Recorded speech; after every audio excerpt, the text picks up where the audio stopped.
encrypting your messages can really slow things down, and that might be bad for business, or it's just frustrating for personal communications. But as Richard Moulds has been saying, the industry's been working on making that process a lot easier. There's a company called CloudMask, and they're now building in privacy for their clients, large or small ones, in a way that doesn't require lots of the cumbersome strings or numbers to make digital keys that Richard was talking about. CloudMask's Tarek El-Gillani explained to me on the line from Ottawa in Canada how his system works. So one of the key things that we did at CloudMask to keep things simple, we didn't want the users to change their behavior in terms of how they use their system. And that's always been an obstacle. If you ask anybody why don't they encrypt their data, the perception is it's too complex, they don't have the technical expertise to do so. So what we did is we made it more seamless and transparent. So when a user want to use encryption, it happens behind the scene that it's actually swapping their information with something that looks valid but doesn't actually disclose any meaningful information. So if I look at an email, it will still have its normal body, its normal subject, and so on, but the data has been replaced in such a way as if the user typed some random characters instead of the actual information. So from a perspective of all the different mail server, all the different web applications, it looks like it's valid information, but if you look at it closely, it doesn't actually reveal any private information about the person, and it can't really use it to identify further details about that individual. And we're able to basically have different versions of that simple model, so it can go, and that's one of the key things we mentioned encryption is it's actually not just simplicity, but it's also for the first time it's affordable. So we have in our case, for example, editions that are used by very large enterprises, but we also have a free version that could be used by somebody who simply wants to protect the email using the mechanism I just described.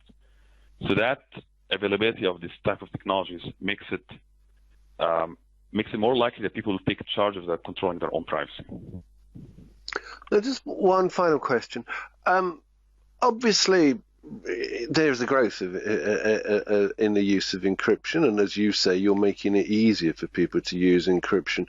Inevitably, though, that must mean that an arms race will develop, because somebody out there will be saying, hang on, the world where the people weren't using this much encryption was one that we rather liked. So therefore, we want to have access to this information again. So they're going to be working to try to break your encryption, aren't they? Some people are suggesting that Google are now working on some massively powerful systems that would have the potential to break any encryption. So is there really any safety whatsoever?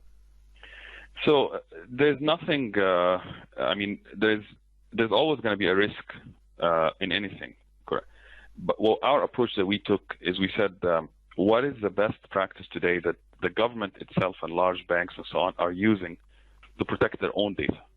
And we started off from this point. So at every period of time, there is recommendations on what algorithms to use and how to protect in the best guidelines.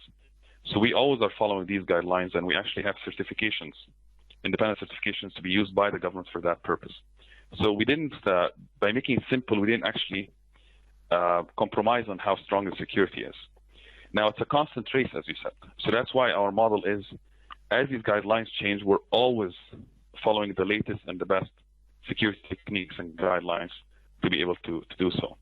But really, ultimately, if it's good enough for the large enterprises, banks, and government departments to protect their own data from foreign actors, it should be good enough for us as consumers as well.